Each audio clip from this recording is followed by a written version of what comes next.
feel the strength of my feelings about what should be spent on violence against women and girls.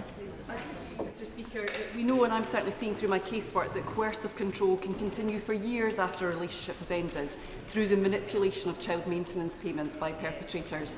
So can I ask the Minister, what steps is she taking with DWP colleagues to ensure that the systems work to support survivors and not enable perpetrators? I thank the Honourable Lady and have seen those cases. In fact, there are domestic homicide reviews that point to failures in CMS leading to the most tragic circumstances. So we're absolutely working with the Department of Work and Pensions to make sure that the system that operates in our country is completely safe, but also more widely with the Department for Work and Pensions on exactly what we are doing in their department on violence against women and girls. Kirsty Black. A constituent who was domestically abused by a dependent on her visa. She's been trying to seek information from UKVI about whether or not this individual is still in the UK or still has a visa. I'm wondering if the Minister would consider something similar to Clare's Law, so that people have got the right to ask about whether or not what somebody's current visa status is, and UKVI can release that information to them. I thank the Honourable Lady and have handled cases not dissimilar to myself where a third party cannot be given the information, so I understand absolutely her frustration. And in that area obviously that sits within the Home Office is an area that I scrutinise very closely, and I will gladly take away her recommendations because I think, frankly, they're quite good ones. Colin Lockhart. Speaker, the Minister will know I'm unashamedly pro-life. Whilst I strongly welcome the Government's commitment to ending violence against women and girls, surely that must mean protecting women from harm and coercion in every setting. Given the serious safeguarding concerns and reports of coercion linked to abortion pills by post, will she commit to review this policy to ensure that women are never put at risk? Minister. The Honourable Lady makes a very important point about how women's health and can be used in coercion, especially their fertility, on both sides of the coin, about not having an abortion and having an abortion. She, unlike her, she will know I am positively pro-choice. However, she absolutely is right that when we look at any regulation around changes in abortion legislation in our country, that those conversations will absolutely be going on and all safeguards will be put in place. Shadow Secretary of State, Mims Davis. This government talks better protection for women and girls while actively passing changes to our sentencing laws, disgracefully meaning more than 90% of grooming offenders and 60% of rapists sent to prison will get their prison time cut. Mr Speaker, was there an assessment on the impact of those changes on women and girls specifically? And can the Minister point to one single organisation representing women and girls that supports cutting prison time to 1/3 of a sentence for sexual assault and grooming? Minister. I'll have to go away and check exactly what the Minister has said with regard to the people she says will be released, because there are, of course, exceptions, more exceptions than there were under her government's prison release scheme, because people like me and my honourable friend had oversight of it and cared about women in this process. But what I'm going to say is that it is absolutely shocking that a government that oversaw the total collapse of our prison system wouldn't then, where we wouldn't be able to arrest rapists because there wouldn't be places for them to go into prison, can dare to stand there and suggest that that is something that we should it is unbelievable that she cannot recognise her own role in this. Brilliant Goldman, Liberal Democrat spokesperson. Thank you, Mr Speaker. I recently met with the Centre for Action on Rape and Abuse, also known as CARA, who support thousands of victims and survivors of sexual violence across Essex, including in my constituency of Chelmsford. CARA are concerned about future funding and the need for a stronger focus on tackling sexual violence. So will the Minister confirm that funding for the Rape and Sexual Abuse Support Fund and independent sexual violence advisor services will continue beyond March 2026, and outline how the government will prioritise addressing sexual violence? Minister. I thank the Honourable Lady and the Ministry of Justice who oversee victims funding absolutely ring-fenced the two different sexual violence funds, in fact, that she referenced in her question last year to ensure that they were protected. And as for Onward, I find it vanishingly unlikely, is what I would say. But whilst the CSR is being allocated, it would be very difficult for me to stand here and say, but I find it very unlikely, as somebody who used to work in one of those services, that the idea that they won't be funded in the future. Heather Stevens. Please, Mr. Speaker. Minister. Mr. Speaker, across government, we're supporting a number of initiatives to increase the number of women in STEM. The target of 35% of women's participation in the advanced manufacturing sector, investing £18.2 million to ensure underrepresented groups get the maths support they need in schools, as well as working with schools to support them in developing a triple science offer for all pupils, ahead of introducing a statutory entitlement. A successful STEM sector is a diverse one, and it starts with inspiring the girls of today. Stevens. Yeah. Thanks to this government embracing AI, constituencies such as Airdrie and Shotts are seeing substantial investment in data centres which will create jobs and re-industrialise former industrial heartlands. On National Engineering Day, does she agree with me that this government's commitment to vocational training and apprenticeships will open more doors to young women in towns and cities across the country to join the STEM workforce and lead the AI revolution? Minister. My honourable friend speaks from experience in education and is absolutely right. That's why we're investing £187 million in our Tech First programme to bring digital skills and AI learning into classrooms and communities, while 7.5 million workers are set to gain essential AI skills through our industry partnership. Training will open up opportunities in constituencies like Airdrie and Shotts and put women and girls at the centre of the AI revolution, and I commend his work in this area. Alison Bennett. Thank you, Mr. Speaker. Does the Minister seriously believe that cutting funding for the International Baccalaureate, a qualification proven to keep more girls studying STEM subjects, will help increase the number of women entering STEM industries? Minister. An Education Minister will be happy to discuss that with her.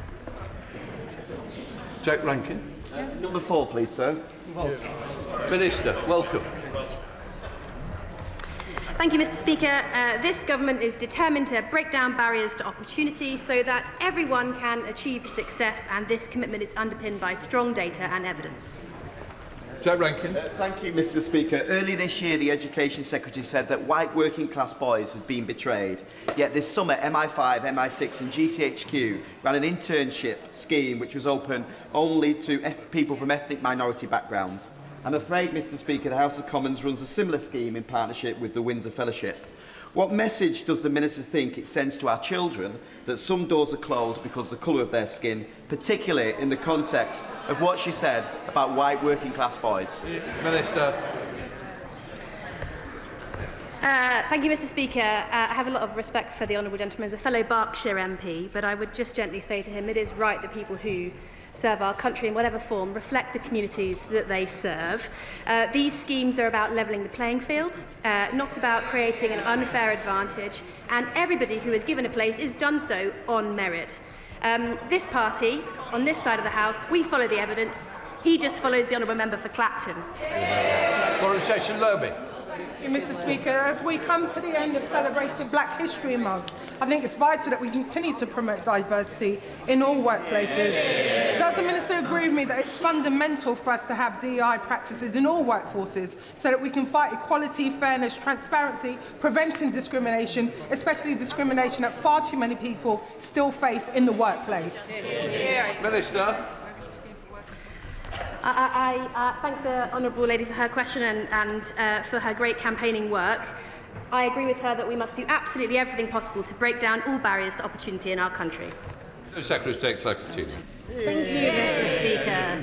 Labour's previous definition of Islamophobia was adopted by councils which had grooming gang scandals. And it said that even talking about grooming gangs was an example of anti-Muslim racism. We know from Louise Casey, public servants didn't speak up because they were scared of being called racist, and now they're bringing in a new definition, but they're refusing to tell the public what's in it. So will she commit to publishing the draft definition before it's adopted for full public scrutiny? Minister. Wherever there's abuse, it should be tackled, and we will be publishing details in due course. We now come to topical and still fairness. Still fairness. Topical 1. Sorry, Mr. Endometriosis care is an... Thank you, Mr. Speaker. In October, we celebrated Black History Month. It's been an opportunity to renew our commitment to maintaining all the progress that we have made and ensuring that racial hatred has no place in our society. This year also marks the 60th anniversary of the Race Relations Act, enacted by a Labour government. We will continue to build on its legacy with our plans to introduce the Equality, Race and Disability Bill in this Parliament, and we have also established the Race Equality Engagement Group, chaired by the Noble Baroness Lawrence. Endometriosis care is in urgent need of reform. I have lost track of the number of young women who have contacted me to share their horror stories, some of whom have been more than a decade to receive a diagnosis. The system is failing them, and I welcome the government's commitment to update the Women's Health Strategy, but can the Minister confirm that menstrual health conditions such as these will be at the forefront of the renewed strategy? Thank you. I'm grateful to my honourable friend and for all the campaigning she has done on this issue. She is right that too many women suffer trauma and pain, their symptoms and concerns not taken seriously, and we are committed to prioritising women's health. We've commissioned a number of studies focused on endometriosis diagnosis, treatment and patient experience, alongside 6 research trials, totalling an investment of approximately £5.8 million. This will be an essential part of our 10-year health plan. Secretary of State, Clerk continue. In January, the Supreme Court ruled that sex means biological sex. This was a huge victory for women's rights. But now we hear that she's kicking the EHRC's much-needed guidance into the long grass. But the law is not changing. The law is as it's always been. So will she release the guidance and make sure that women's rights are protected? Mr. Speaker, if I may, I'd just like to say how moved I was by the interview that the Right Honourable Lady gave to The Times about her experience and that of her son. I'm really pleased that both of them are doing so well and that she's back with us in this House today. Mr. Speaker, we are committed to protecting single-sex spaces, and as I set out in this House, I welcome the clarity of the Supreme Court ruling, and providers should follow it. The EHRC have given me the code of practice. We're working through that. It's a lengthy document covering all of the protected characteristics. Any suggestion of delay is simply wrong. The EHRC should know that I am legally required to consult the devolved governments. The EHRC have been asked to carry out a full regulatory impact, they have not been asked to carry out a full regulatory impact assessment, but instead a minimum assessment. Secretary of State, topicals, Lawrence Turner. Dyspraxia is a common condition, but public awareness levels are still too low. Does the Minister agree that more needs to be done across government and society to raise awareness of dyspraxia?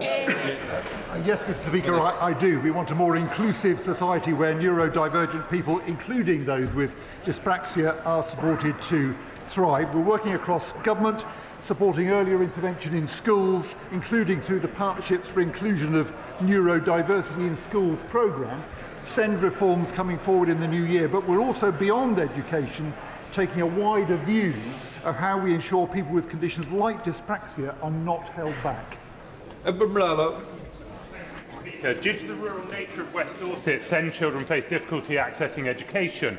I've got casework of a young girl with stroke whose transport was withdrawn 2 days beforehand. Will the Minister work with other departments to solve the problem of SEND children accessing education in rural areas? I'm grateful to the honourable gentleman. I recognise the concern that he has raised and that many members across this House have raised. That's why we'll be setting out our plans to make improvements to the system through the Schools White Paper, and I'd welcome the contribution of the honourable gentleman and his colleagues as part of that process, because I think it is important that we put children's interests first and get to the right system, particularly around early identification of need. Does sound not.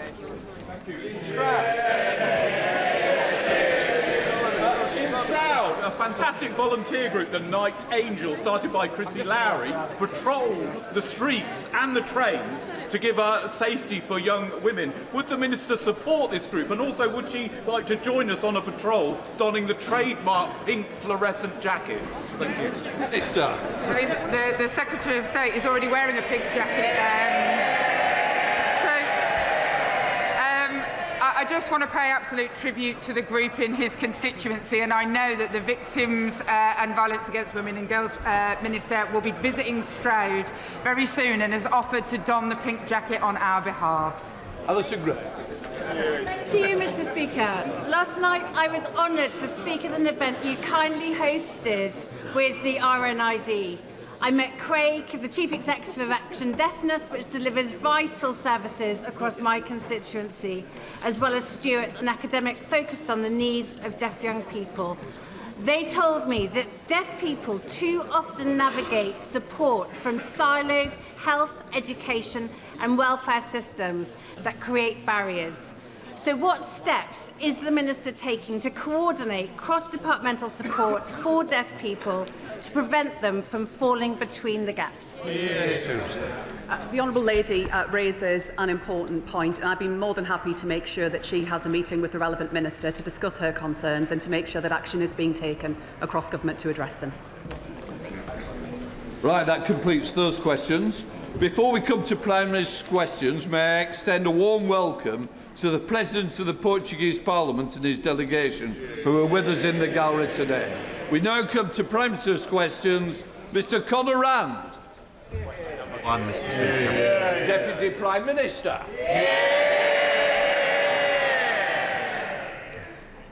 Mr. Speaker, my right honourable friend, the Prime Minister, is in Brazil, attending COP30 in Belém and the Earthshot Prize alongside His Royal Highness the Prince of Wales.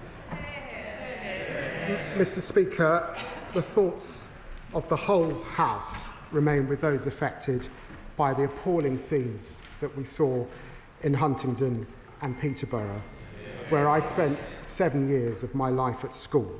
We thank our emergency services for their outstanding professionalism and the individuals who showed such tremendous courage to defend others. Mr. Speaker, this weekend is Remembrance Sunday. We will never forget those who fought to defend our freedom. It's been one of the greatest honours of my career to meet our troops around the world, whether in Cyprus, the Gulf or Australia. This week, the government announced the biggest renewal of armed forces housing in more than 50 years, kick-starting one of Britain's most ambitious building programmes in decades. This morning I had meetings with ministerial colleagues and others. In addition to my duties in this House, I shall have further such meetings later today. Conor Rand. Thank you, Mr. Speaker. And can I start by congratulating the Deputy Prime Minister on being the first black person to ever answer Prime Minister's question. A landmark moment for this place in our country, and I hope he is proud.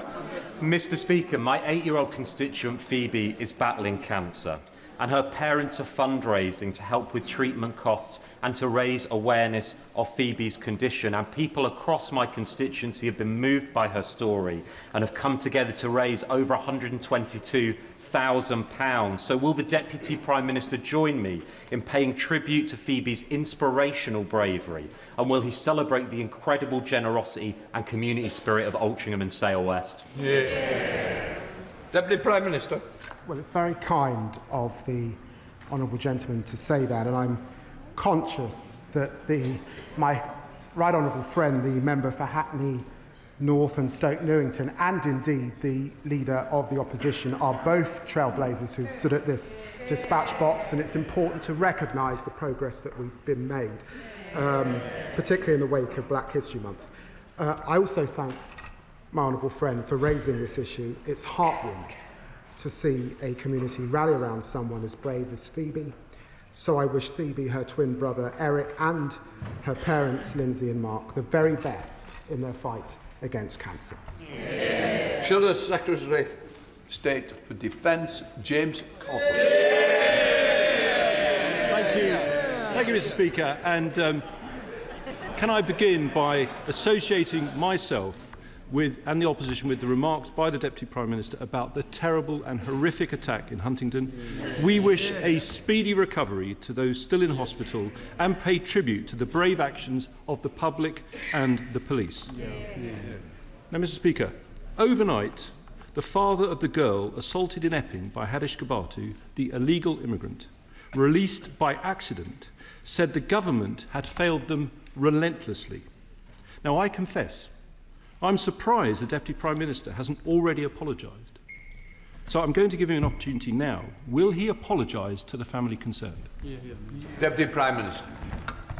Well, it's great to see the honourable gentleman in his place. I had expected to see the Shadow Justice Secretary, but nevertheless, I'm pleased to see the honourable gentleman. He must have missed the debate, because in the debate, of course, I said sorry for the anxiety caused whilst Kabatu was at large, and I repeat that, and it's hugely important that Dame Lynn Owens now gets to the bottom of what has happened with her further investigation. James Cartledge. Thank you, Mr. Speaker. Watching the interview last night, I have to say it was absolutely heartbreaking. And I have to say, Mr. Speaker, I do think he owes it to offer an apology here on the floor of the House. But he should have done that at the start of his remarks, Mr. Speaker. These are very serious matters, Mr. Speaker, which is why I want to ask him a further very important question. Can he reassure the House that since Kabatu was released, no other asylum-seeking offender has been accidentally let out of prison? Deputy Prime Minister. Well, the House is thankfully quiet, so I'm surprised the honourable gentleman didn't hear me when I said that of course I apologise and I'm sorry for the anxiety caused. But look, let me just remind him that he was a justice minister that allowed our prisons to get to this state in the first place. And it's now for us to fix the mess that we've got into. It's important that Dame Lynn Owens can now continue her work and understand what is happening. He knows that early release has begun under their watch in 2021. Mr. Speaker, these are extremely serious crimes that we are talking about. I'm going to ask him the question again.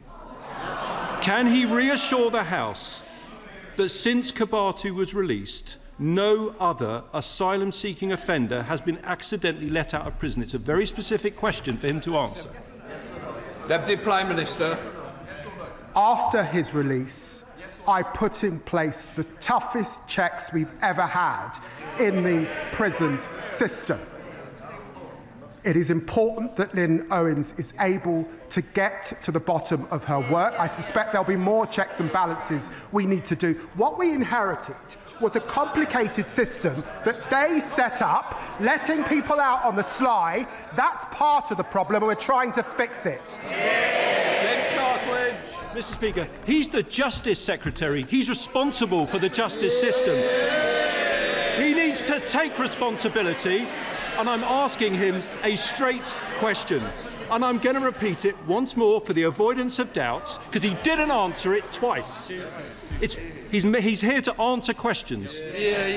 Can he reassure the House that since Kabatu was released, no other asylum-seeking offender has been accidentally let out of prison? It's a clear question. Can he give an answer?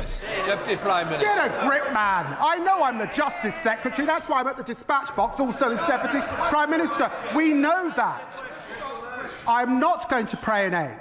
Dame Anne Owens is a former Deputy Commissioner in London, head of the NCA. It is for her to get to the bottom of that work. Of course, we know that there have been spikes since 2021 under his watch. When did he come to this House and apologise?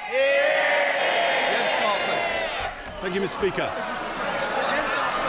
The purpose of government is to take... I want to hear both. Quiet. James Cartledge. Mr. Speaker, it's getting noisier now, so just in case he didn't hear me. He's the Justice Secretary. Can he reassure the House that since... Order. I will have no gestures from the balcony. Let me reassure you, don't gesture to me. It's not a wise decision. This is important. Prime Minister's questions, all our constituents are listening. People in Epping and right across the country want to know the answer, Mr. Speaker. So I'm going to ask him again. He's the Justice Secretary. Can he reassure the House that since COP30 was released, no other asylum-seeking offender has been accidentally let out of prison? Can he answer the question? Deputy Prime Minister. I've got to tell you, I spent 14 years in opposition and I did a hell of a lot better than he's just done. I have answered the question. Under their watch, prisons were in a mess. Suicides went up. Prison officers cut. 20,000 neighbourhood polices lost. We've deported more in the last year than they deported in the last 5 years. Please, I'm not going to take any lecture from the honourable gentleman. Mr. Jewis and Mr. Stafford, you test my patience each week. Today's not the day to test my patience. We do have quite a bank holiday, so I certainly wouldn't want to be testing it at the moment. James Cartledge. Thank you, Mr. Speaker. The public are extremely concerned about what happened in the COP30 case. They want to know there won't be a repeat. So I'm putting to him a very clear question about his responsibilities. I repeat, can he reassure the House that since COP30 was released, no other asylum-seeking offender has been accidentally let out of prison? Can he answer the question? Deputy Prime Minister. Mr. Speaker, I'm looking forward to being up against the member for Newark next time. In 25 years in this House, I've not witnessed a more shameful spectacle, frankly, than what the party opposite left in our justice system.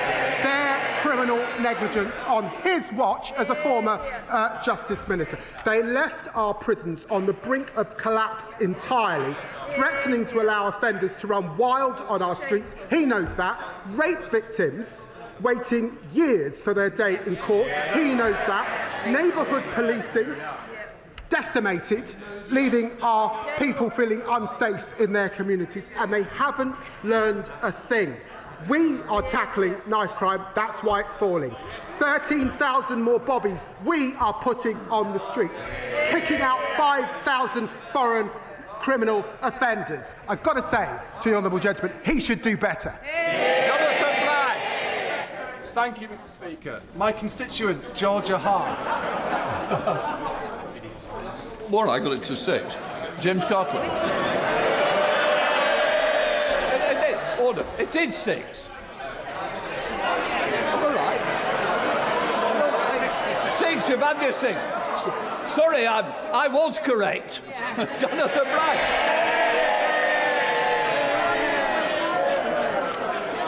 Mr. Speaker. Order. Jonathan Brash.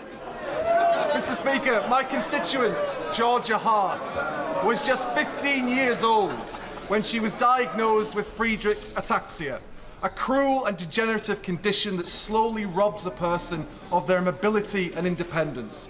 Since then, her courageous parents have battled day in and day out to raise awareness and money to get her the treatment she needs.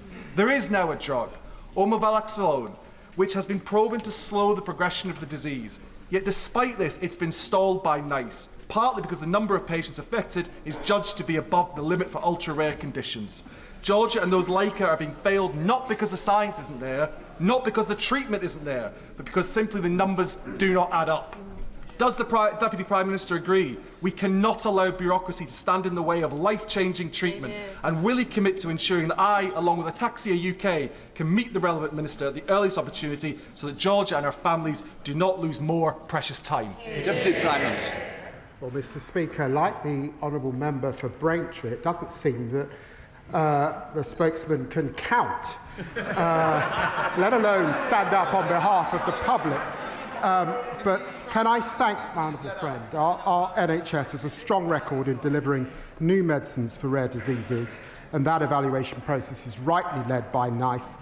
As I understand, the manufacturer of the new treatment for Friedreich's ataxia has withdrawn from this process. However, the door remains open for the company to re-engage, and I'm very happy to arrange a meeting that my honourable friend is seeking more broadly to help ensure everyone gets the care they deserve while investing an additional £29 billion in the National Health Service. Daisy Cooper, Deputy Leader of the Liberal Democrats. Thank you, Mr. Speaker. On behalf of my party, can I join the Deputy Prime Minister in expressing our horror at the terrifying knife attack at the weekend and pay tribute to all those, including the emergency services, who put themselves in harm's way to protect others. And as we approach Remembrance Sunday, can I also join him in remembering all those who gave the ultimate sacrifice for our rights and our freedoms? Those rights and freedoms are now under threat in a way that we have not seen since the Second World War. Putin is waging war on our continent and interfering in democracies across Europe. The Chinese government is waging espionage against this House, and Elon Musk is inciting violence on our streets. To date, the government has failed to heed our calls for a new inquiry into Russian meddling, failed to place China on the enhanced tier of country threats, and failed to launch an MI5 investigation into the threat posed by Elon Musk. So can I ask the Deputy Prime Minister, what will it take for the government to act and protect our democracy? Deputy Prime Minister. Well, I'm very grateful to the honourable lady. Can I just remind her, as Foreign Secretary, I stood at this dispatch box and I spoke to the China audit that we said we would do in coming into government, and we did that. I did it on the same day that we published our national security strategy, and of course my defence colleague has also published the Strategic Defence Review. She looks across all three of those documents. They set this country in the best place possible to face down the threats that she rightly refers to. Daisy Cooper. Thank you, Mr. Speaker. I hope the Deputy Prime Minister in his new role will consider our calls again. But right now, families across the country are struggling with a cost of living crisis, yet the Chancellor is preparing to increase taxes. Meanwhile, because of high interest rates and arcane Treasury rules to do with quantitative easing, the big banks are making billions of pounds in windfall profits that they never expected, that they never relied on, and never had to take any risk to earn. So without asking the Deputy Prime Minister to preempt the Chancellor's budget, can I ask the Deputy Prime Minister which he thinks is fairer, taxing struggling families or taxing big banks? Deputy Prime Minister. Well, she knows. We've got 80 years of convention, and it is for the Chancellor of the Exchequer to present her budget later on this month. But can I just say gently to her, it is under her government, in which they were in coalition with the Conservatives, that we saw austerity right across our country, and she will know that there are major parties proposing austerity again, and I know that the Chancellor will do everything she can to continue, as she set out yesterday, to invest in our NHS and our public services. Tristan Osborne. Thank you very much, Mr. Speaker. The leader of my local council, Kent County Council, has said that there is a shop window on Reform UK, with councillors facing criminal charges, inappropriate conduct and behaviour, a defection, 5 expulsions, a failed Doge cost-cutting drive and an authoritarian leader who shouts and swears at colleagues.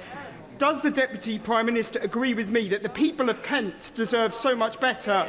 And how is the government going to ensure that we deliver higher standards in local government? Deputy Prime Minister. I see the honourable member for Clacton in his seat. Reform said, this may be the first time I've seen him in Prime Ministers, but Mr. Speaker, Reform said that Kent County Council would be the best advert for what a Reform government would look like. They're delivering on the chaos that they promised and on standards in public life. I say to the honourable gentleman No, Mr. Speaker, this is serious. I used to replace the honourable gentleman on LBC, so we've known each other for many years. The disgraceful, racist language that we heard from a Reform MP last week belongs in the dark ages, and he should be Eben Flynn. It feels like it comes around quicker every year, Mr. Speaker, because the 22nd to the 28th of November marks BBC Scam Awareness Week, and by sheer coincidence, the Chancellor has chosen that week of all weeks to deliver her budget. So given her previous broken promises on energy bills, on inflation and to businesses, can he confirm to the public that if they see something suspicious on tax at the budget, they should report it? Deputy Prime Minister. I usually look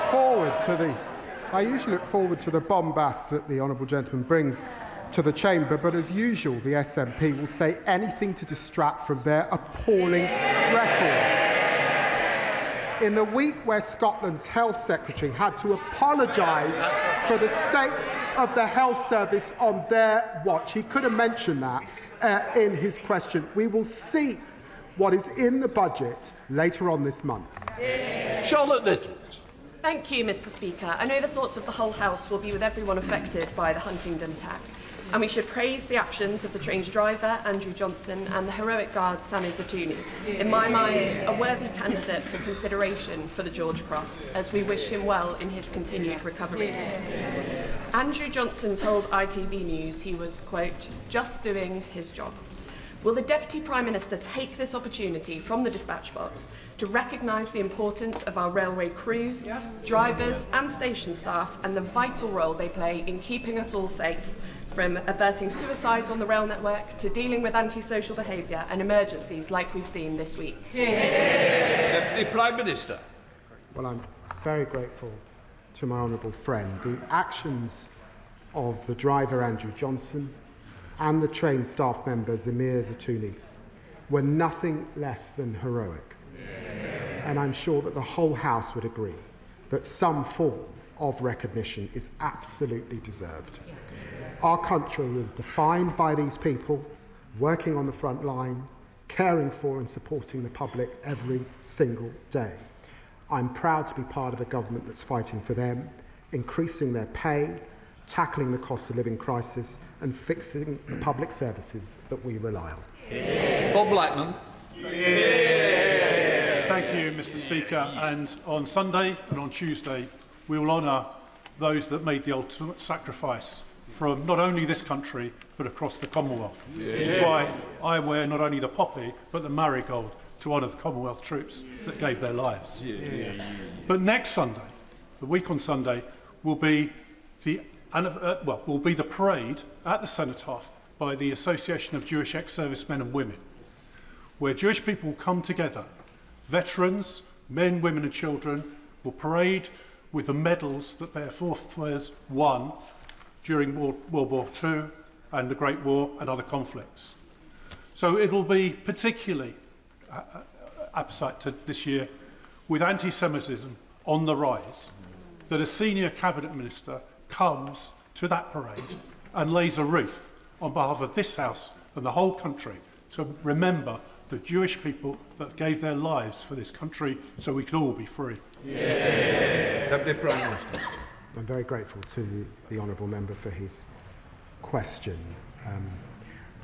I bought a new suit this morning because my godmother said she would be watching.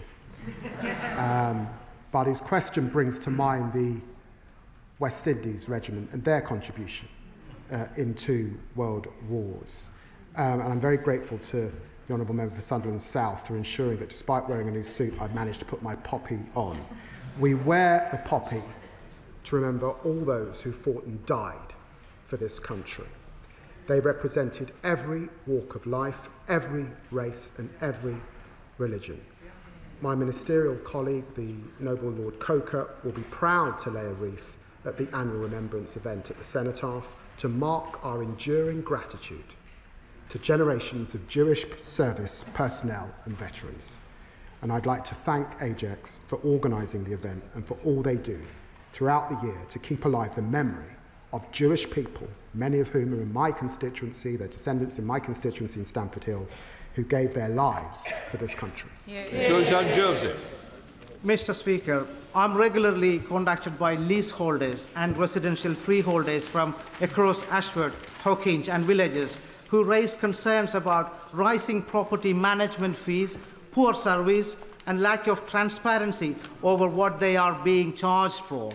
As they already pay council tax, it is wrong they pay extra for maintenance of roads and green areas on their estates. Will the Deputy Prime Minister update the House on the actions the government is taking to reform the current outdated system so that my constituents can look forward to having stronger rights, greater powers and improved protections? Deputy Prime Minister. Well, Mr. Speaker, for millions of leaseholders, the dream of home ownership has fallen woefully short of what was promised. That's why we're implementing the Leasehold and Freehold Reform Act, providing homeowners with greater rights, power and protections. We'll bring the injustice of fleasehold to an end, protecting people from unfair costs. And as he knows, my honourable friend for Greenwich is going to meet the director of First Port to address serious concerns over their performance. Pete Wishart.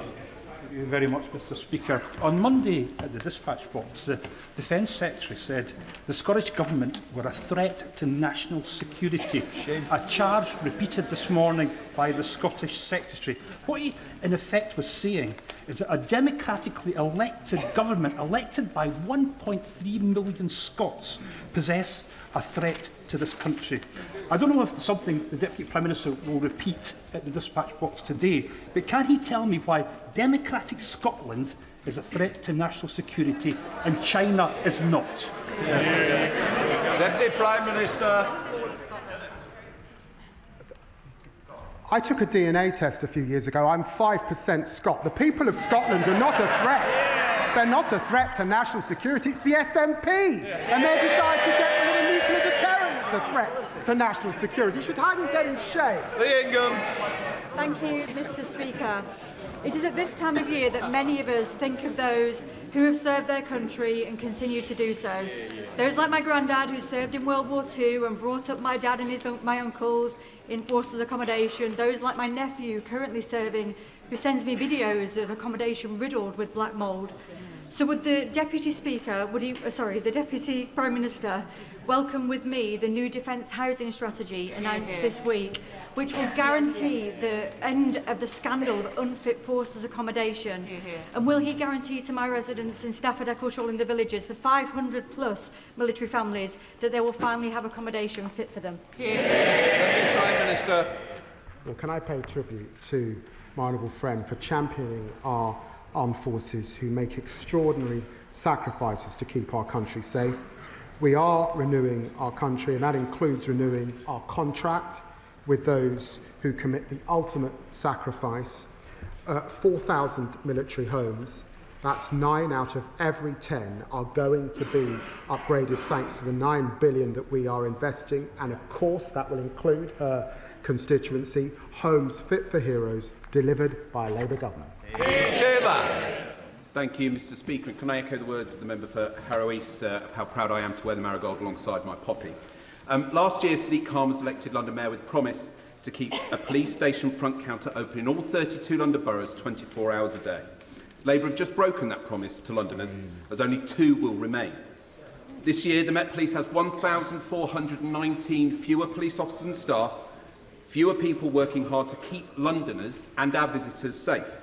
And in Sutton-on-Cheam, we've just had our High Street police team cut from 11 to just 4 officers, inevitably leaving my constituents less safe. So does the Deputy Prime Minister agree with the Liberal Democrats and Sir Mark Rowley that a shrinking Met Police force compromises their ability to keep Londoners safe? Deputy Prime Minister. Well, as he knows, the previous government cut police officers and PCSOs while also critically underfunding the criminal justice system. We're acting in London, funding the Met, Mr. Speaker, up to 262 million this year, and we're investing 200 million this year to put 3,000 more neighbourhood police on our streets by spring. Through our crime and policing bill, we'll also give them powers that they need, including enough tough new respect orders to tackle crime and make our streets safer. But I do just say gently to the honourable member, because he's a Liberal Democrat, they come to their feet, they ask for more funding, and then given the opportunity, they vote against the reforms that will actually grow our economy. Laura Kirk-Smith. Mr. Speaker, in Aylesbury I've been running a programme called Your Voice, Your Future to help young people engage with politics and shape the issues that matter to them. They've sent in ideas for the school curriculum review, they've advocated for better mental health support, and they've shared their fears about smartphones and social media. Will the Deputy Prime Minister join me in recognising the contributions and ideas of young people, and what more will he do to ensure that they can meaningfully engage in national policy? Deputy Prime Minister. Well, can I applaud my honourable friend? She's a passionate champion of the next generation. She will have seen my right honourable friend, the member for Sunderland South, launch her curriculum review, which will deliver high standards for every child, giving them the skills they need to thrive and boost their engagement in our democracy. And I'm proud that we'll also be giving 16 and 17-year-olds the right to vote in our UK elections, to make their powerful voices heard. Mr. Speaker, burning waste is as polluting as burning coal, and we already have incinerator overcapacity. So when will this government renew the last government's pause on new incinerators? When will it end perverse deliver or pay contracts with incinerator companies? And when will it deliver an incineration tax, like the landfill tax, to encourage waste reduction, reuse and recycling? Deputy Prime Minister. The honourable gentleman is very experienced. He knows that our country's future on energy is in renewables. That's why we're investing in renewables, and he should listen carefully to what the right honourable Prime Minister has got to say when he gets to COP. The Chancellor will have heard his observation in terms of further taxes. He's got to wait until the end of the month to see what happens. Adam Thompson. Thank you, Mr. Speaker. Since this government has massively boosted the national minimum wage for young people, my constituents in Erewash earn far more than the £3.40 an hour I got paid in my first job just 17 years ago. What is the Deputy Prime Minister's response then to those, including the Conservatives and Reform, who claim that £10 an hour is too high a wage for young workers? And does he happen to know whether any of the Reform leaders' dozen extra jobs pay him less than £10 an hour?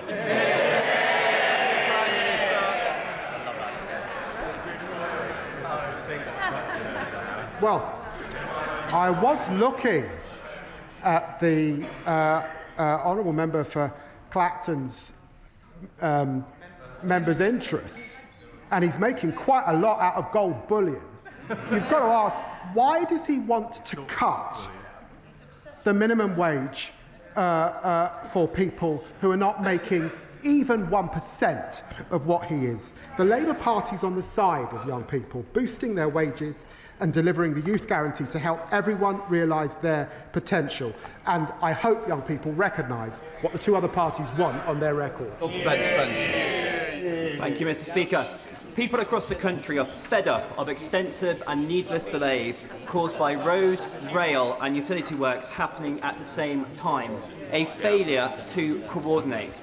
My Transport Duty to Coordinate bill would fix this and cut disruption, supporting communities and the economy. Now, I understand the government is looking for ways to support the economy, apparently. Would he pass on my proposal to the Chancellor and back my bill? Deputy Prime Minister. I'll certainly pass them on to the Chancellor. Tom Rutland. Thank you, Mr. Speaker. Seeing a dentist is crucial not just for people's dental health, but also for their broader health and well-being. But access to NHS dentistry has been a growing problem for a number of years. And in my constituency of East Worthing and Shoreham, only 2 out of 10 dentists are taking on new adult NHS patients, and the number is the same for children. So can the Deputy Prime Minister set out what this government is doing to improve access to NHS dentistry and to put a healthy smile on my constituents' faces? Deputy Prime Minister. Minister. My honourable friend is right to raise this issue. It's an important issue up and down the country. We're taking action to address the appalling inheritance received by rolling out extra urgent and emergency appointments across the country. We're also reforming the dental contract, recruiting more dentists and making sure that they work in the National Health Service for a minimum of 3 years. Mr. Speaker, the inclusion of Oxford University Hospital Trust in the rapid review of maternity and neonatal services is welcome, and reports today in the New Statesman and Channel 4 speak to failures at that trust. Will the Deputy Prime Minister commit that the outcomes of Baroness Amos's review will be carried out in full, and commit to this House that the review is the start of a sea change in maternity services and not a whitewash? Deputy Prime Minister. Baroness Amos is a dear friend of mine, and I know that the Health Secretary is considering her recommendations. Janet Davey. Thank you, Mr. Speaker. Mr. Speaker, we have seen Hurricane Melissa devastate Jamaica and leave the country in crisis. The Imperial College Storms model states that the hurricane was unlikely without climate change. Now, I know that Prime Minister is at COP30 representing the UK against climate change, but I asked my right honourable good friend, the Deputy Prime Minister, if he will ensure that the UK leads the way on preventing climate change. Deputy Prime Minister, you're right. Well, I'm deeply saddened by the loss of life and the scenes of devastation in the great country of Jamaica. And like the honourable member, I have relatives in Jamaica, and I thank and commend my honourable friend for her personal fundraising efforts. The Prime Minister and the Foreign Secretary have been in touch with their counterparts to offer our full support, with 7.5 million of aid funding already mobilised. We've chartered flights from Jamaica for British nationals who are unable to fly home commercially. Jamaica will also receive 71 million from the Caribbean Risk Insurance Pool, funding which begun under the previous Labour government that they can draw on for their renewal. Rishi Sunak. Mr. Speaker, can I thank the Deputy Prime Minister for joining me at a recent event in Parliament to support the work of Prostate Cancer Research, a charity where I am an ambassador. He and I both believe that introducing a targeted national screening programme for prostate cancer is the right thing to do and would save lives. So does he also agree that the recent compelling results of the 162,000 patient European trial support this case, and that this evidence, alongside data from prostate cancer research and others, should be given significant weight by the UK's National Screening Committee? Deputy Prime Minister. Well, can I thank the right honourable member. Too many of us will sadly know someone affected by prostate cancer, and I have too many members of my family that are living currently with prostate cancer, which is why I'm very proud to co-chair the prostate cancer research event this year and last year with him, and I share his determination to boost research, speed up treatment and deliver better care. Now, he knows I'm biased, but these are rightly decisions for the Health Secretary. The UK National Screening Committee is reviewing the latest evidence of prostate screening and considering whether any changes should be made to save lives. We've invested 42 million jointly with prostate... Jenny Riddle-Carpenter. Thank you, Mr. Speaker. Over the past 15 years, there have been 170 cases of matricide, and in 2022, more women were killed by their sons than by strangers. Child-to-parent abuse is often linked to complex mental health, and earlier this year, I met with Laura and Ian, who are doing all they can to support their son with his rehabilitation after serving time in prison. Mr. Speaker, they are living in constant fear of physical harm from their son, who they love and adore. Will the Deputy Prime Minister support me in meeting the relevant minister to discuss the effects of child-to-parent abuse? Deputy Prime Minister. Matricide is a horrific crime, and we're committed to tackling it. Our VORG strategy will set out how we will halve violence against women, including domestic abuse, over the next decade. And, of course, I'll arrange for the Minister to meet with her. Final question, Martin Vickers. Mr. Mr. Speaker, Lindsay Oil Refinery in my constituency is under threat of closure with the loss of hundreds of jobs. A number of expressions of interest have been shown in taking over the whole site. If one of those passes the test of due diligence, could the Deputy Prime Minister give an assurance that the government will back the project and allow the continuation of operations at the refinery? Deputy Prime Minister. I can't give him that assurance from the dispatch box, but I will, of course, ensure that the relevant minister meets with him. A point of order, is it to correct the number of questions that I was right and you were wrong? I hope you're not going for a job at the Treasury. Come on then, James Cameron. It's on a serious issue, I think, Mr. Speaker, just to be clear. The Telegraph are reporting that a police manhunt has been launched for a second asylum seeker mistakenly freed from prison. The question is, Mr. Speaker, can you advise me on how I can ask the Justice Secretary whether he was aware of this when I asked him about it repeatedly in Prime Minister's question? Do you want to? No. You put it on the record. Right, let's just move on. Front bench change over.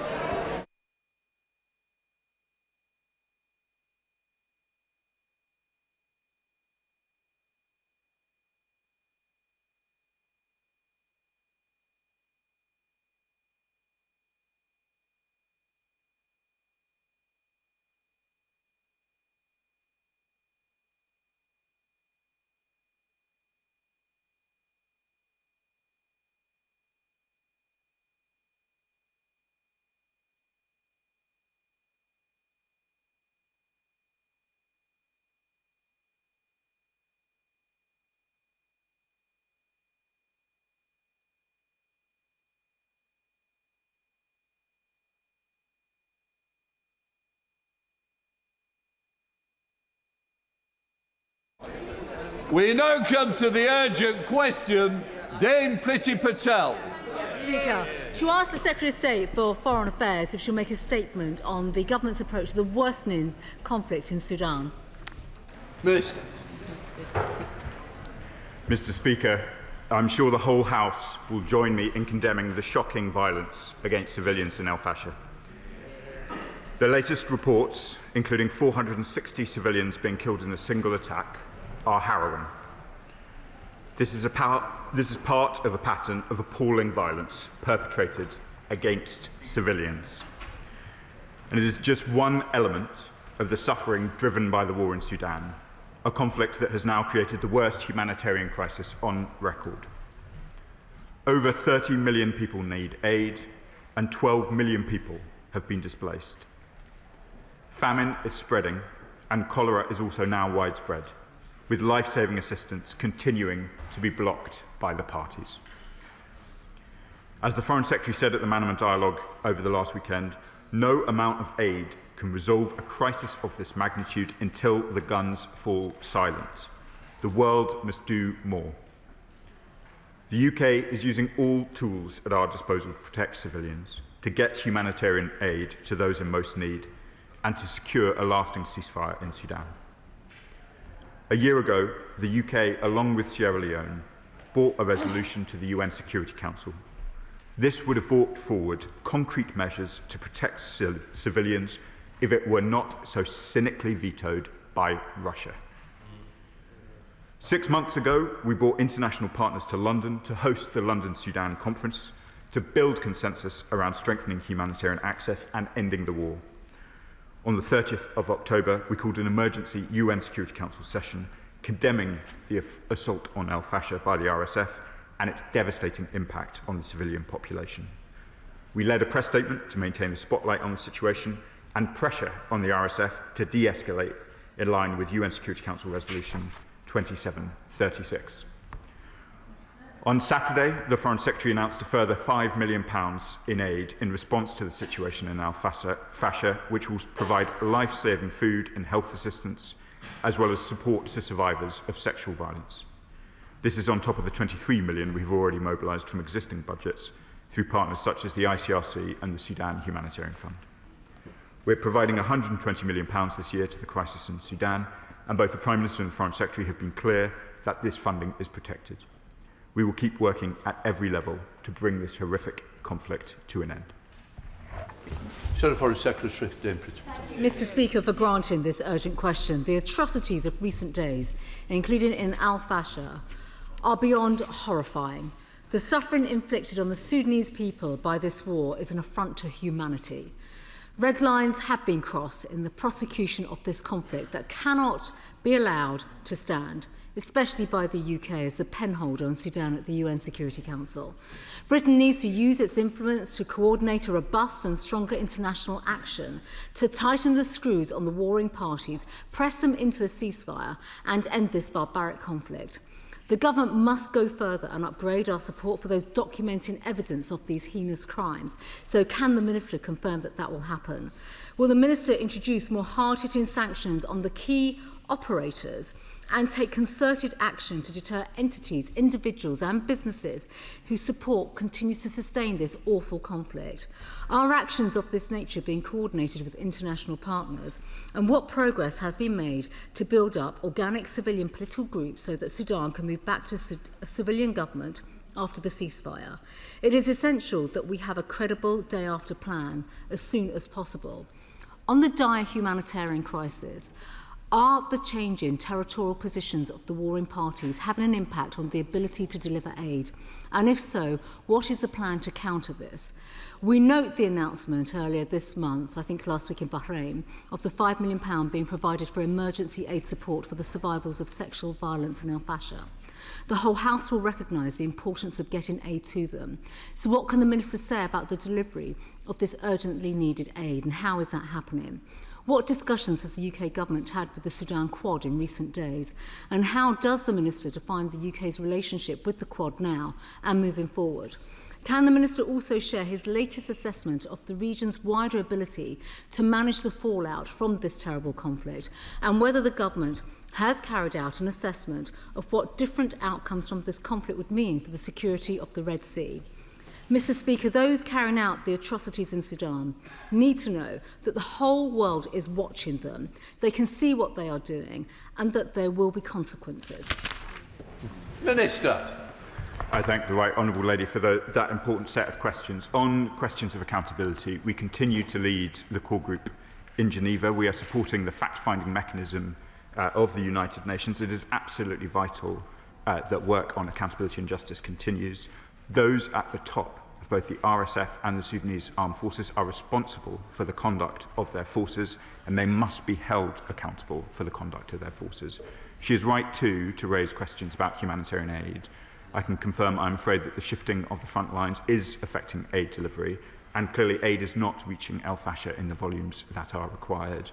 The reports, including from the World Health Organization last week, of both the events in Al Fasher and the consequences for civilians are horrifying. I can confirm that both the Foreign Secretary and I in the region over the course of the weekend were in touch with many key players, including members of the Quad, the Secretary General of the Arab League and a range of others. This is a situation of the utmost urgency and more must be done. Chair of the Select Committee, Dame Emily Thornbury. Thank you very much, Mr. Speaker.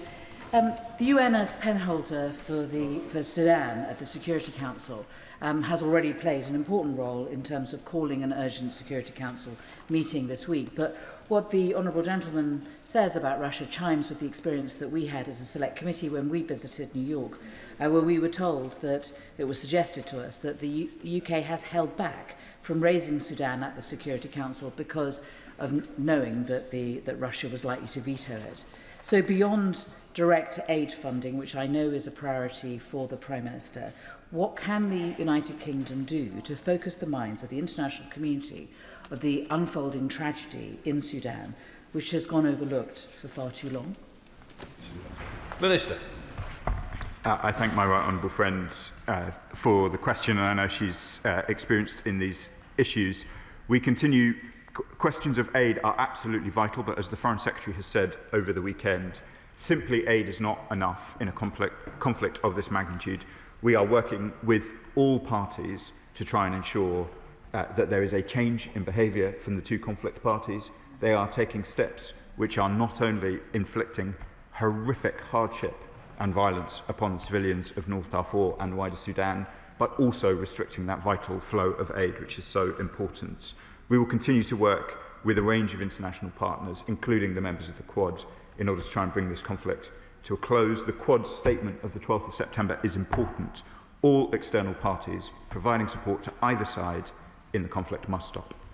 Callum Miller, Liberal Democrat spokesperson. Mr. Speaker, the Rapid Support Forces capture of El Fasher has ushered in a new phase of terror following its 18-month siege, and reports of systematic sexual violence against women and the summary execution of civilians are truly horrific. The Minister referred to the UN Security Council, which met last week, and demanded that all parties to the conflict protect civilians and abide by their obligations under international law. It is clear that those obligations are being entirely ignored. As the penholder for Sudan at the UN, the UK has a unique responsibility to show leadership and ensure that protection for citizens is more than just words. So I have three questions for the Minister. First, can he confirm whether the UK sought at the UN to secure a countrywide arms embargo? Second, does the government consider that the UAE is a party to the conflict? And third, in light of reports that British weapons have been supplied by the UAE to the RSF, will the government ban arms sales to the UAE until it can be proven that Abu Dhabi is not re-exporting British arms to the RSF? Minister. Mr. Speaker, I'd like to take the opportunity just to be clear about some of these reports about British arms, because I can see from previous discussions in this chamber that there is some confusion. There was an article which made reference to a range of different arms that might be in use in Sudan. I've already spoken about the importance that all external parties do not support the two parties. And let me be clear, the UK is providing no arms which are of use in the conflict. The article referred to, as I understand it, a seatbelt or a harness, which is not a prohibited item, components of an engine, and a target practice item for which all exports were stopped in 2017. Now, I want to reiterate how carefully and strictly we interpret our arms obligations, but I want to clear up any confusion for the House. These are not items that in some cases are prohibited at all. None of those items are eligible for export at the moment, and none of those items would make any difference to the conflict scenes that we're discussing this afternoon. Thank you, Mr. Speaker. The situation in Sudan is beyond devastating. Indeed, Sudan's own ambassador has warned that there is a genocide taking place there. But I really want to urge the Minister, as we focus on those that are being violated. So can he ensure that the UK government is going to be leading all the international efforts to bring the perpetrators of the disgraceful violence against women and girls to justice, no matter how long that process takes? No. Minister. My honourable friend asked a critical question, and I'm pleased to confirm to her that today the UK has called for a special session of the UN Human Rights Council in our capacity as leader of the Sudan core group. This is further action on our part to ensure that, exactly as she says, there is accountability and scrutiny in this horrific conflict. Father of the House, Sir Edward Lee. Obviously, it's absolutely appalling for the people there, but we can't insulate ourselves, can we, from these sort of conflicts? And Mali is about to be taken over by terrorists all over Africa. Young, energetic young men are fleeing, walking across to Libya, being tortured, ending up in Calais. It just seems to me we must think out of the box on this.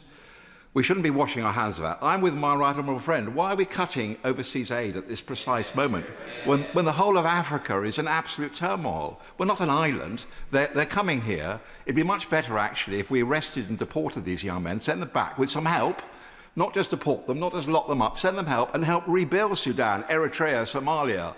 Well, after all, we are one planet, aren't we? Minister. Mr. Speaker, I thank the Father of the House and my neighbour for the question. His questions often surprise me in the chamber. And I want to confirm to him that I'm very much alive to the issues that he describes. I was in Algiers, I think 2 weeks ago, where I met young men exactly of the profile he describes, seeking to leave Mali, getting stuck somewhere on their way to the UK. The conditions that they find themselves in are very much more brutal than what the cruel human traffickers tell them when they leave their home country, and many of them wish to return. I will have to check subsequently, but I think the number from the support that we have provided in Algeria is 6,000 of men and women who will have returned to their country rather than attempt their onwards forward journey into Europe and possibly eventually to the UK. This is vitally important work.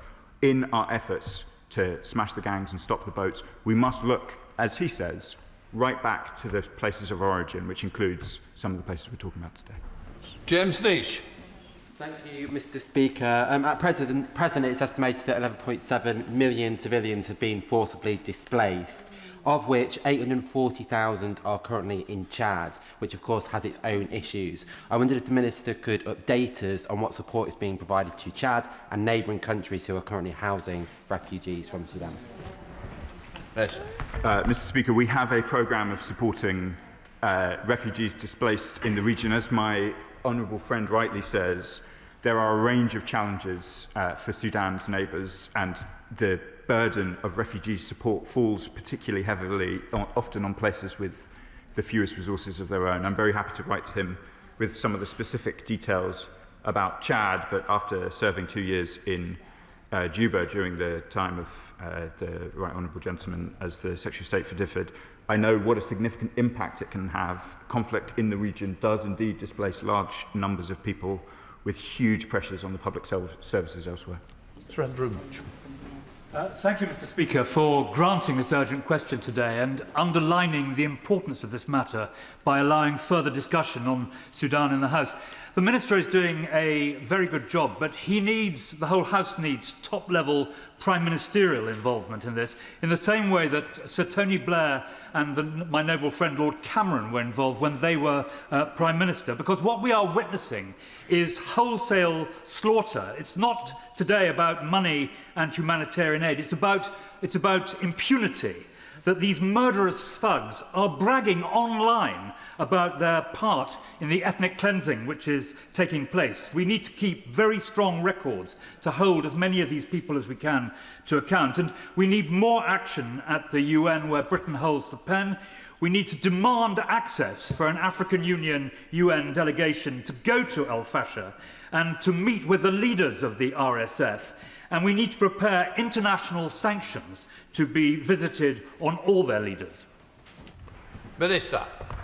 The Right Honourable Gentleman makes a powerful point based on long years of experience, and I'll certainly discuss his suggestions with the Minister for Africa. And Lee Stotts.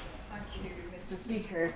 As well as the IPC recently discovering conditions of famine in Al Fasher and in Kadugli, it stated that conditions in Dilling, South Kordofan, are likely similar to Kadugli, but can't be classified due to insufficient reliable data. Does he agree that just as it's unacceptable to indiscriminately kill civilians, health workers and aid workers and restrict aid access, it's also unacceptable to deny access for the purposes of famine classification? And is the government making that point to the belligerents?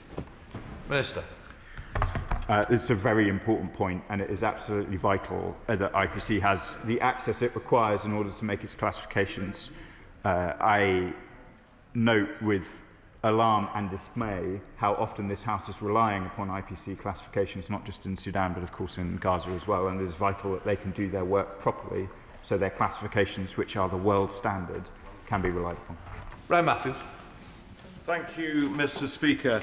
Last night at the adjournment debate, I called for a Lancaster House-style conference to be called for all the parties in the Sudan conflict, so that a way to peace can be found. Calls were also expressed from government benches for a peace-making force.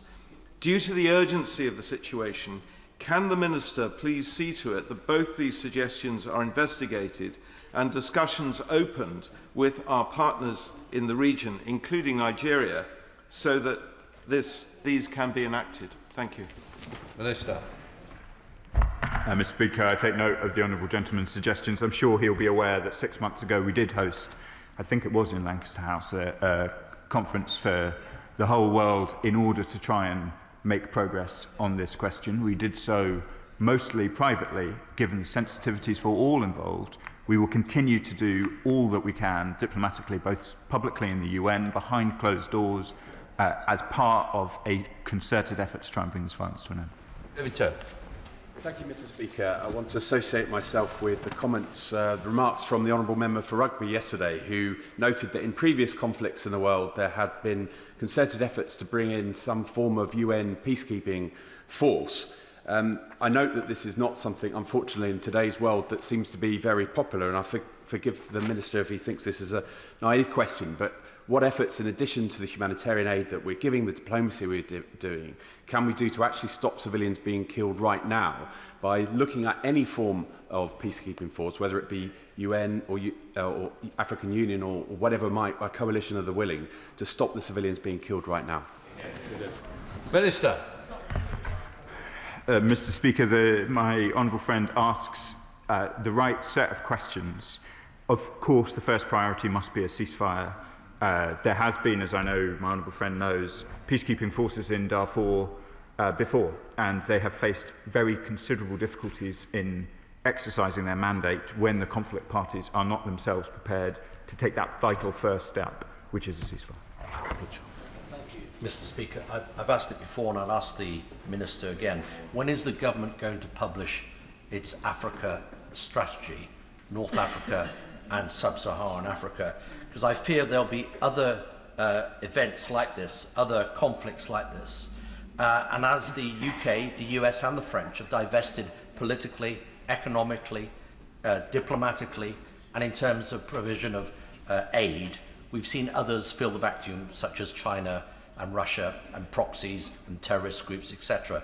So unless the US and the UK and the French and other partners and allies get together and get back into Africa to support fragile governments, stopping them becoming failed governments, we are likely to see our adversaries advance all over Africa, including Commonwealth countries, and we're more likely to see more bloodshed, more rape, more torture, and to quote one of our UK papers, hell on earth in Sudan. Minister. I thank the honourable gentleman for his commitment to these issues. I'd reassure him, I think I've been in North Africa twice in 2 weeks, and we will continue as a ministerial team to pay Africa the attention that it deserves. I'll have to revert to him on the question of the timetable for publishing the Africa strategy. Mr. Speaker, despite being the largest humanitarian catastrophe on the planet, despite the mass rape and slaughter of civilians, when it comes to Sudan, it feels like the world has taken a moral holiday. The atrocity in Al Fasher were entirely foreseeable. This conflict isn't new. I understand the Foreign Secretary is leading the fight to keep Sudan on the agenda and to secure accountability for the mass atrocities in Darfur. But does the Minister agree with me that it's time global leaders followed UK's example and showed the moral resolve and moral courage and the leadership needed to end this deadly assault? Minister. I thank my honourable friend for making that important point. It's one that both I and the Foreign Secretary agree with, and I'll quote the Foreign Secretary from the weekend: the world must do more. Sir Judy Lewis. May I repeat the question I asked his ministerial colleague last week? Are there no other regional powers that could intervene physically to separate the warring parties? And may I put it to him that whilst it is very fortunate that, thanks to his honourable friend for Oxford East and now the Shadow Foreign Secretary and Mr. Speaker, that we've been granted successive urgent questions on this in successive weeks, it would be a recognition of the anxiety felt in all parts of the House if the government would make regular ministerial statements rather than us having to rely on such applications for urgent questions. Minister. Thank you, Madam Deputy Speaker. As I'm sure the House knows, this ministerial team is very happy to return to the House on a regular basis, and Mr. Speaker provides us plenty of opportunities to do so. I'll take back his comments to the responsible minister, and for reasons I'm sure he'll understand, I'll decline his invitation to comment on the regional balance of military forces. Tahir Ali. Thank you, Madam Deputy Speaker. Sudan is facing the worst humanitarian crisis in the world at the moment, with 150,000 people killed in the last 2 years, over 14 million displaced. There's two aspects to this. Humanitarian aid has to get to those that are affected, and it needs to get there urgently. And secondly, what measures will the government take to stop the murder, rape and torture of innocent civilians in Sudan? Minister. I agree very much with my honourable friend in what he says about aid access. In terms of the tangible steps that we are taking, we are, as I said earlier, we have called today for an emergency session of the UN Human Rights Council on these questions. We've supported the fact-finding mission. My colleague, the Minister for Africa, conducted an event in the UN General Assembly in September. The Foreign Secretary has described some of the work that she has done as well. We will keep at it as long as it takes. British-made military equipment has been found in conflict zones in Sudan. This includes Cummins engines found in armoured vehicles, which were not subject to export licensing, did not go through any checks, and were not subject to any diversion checks having been sent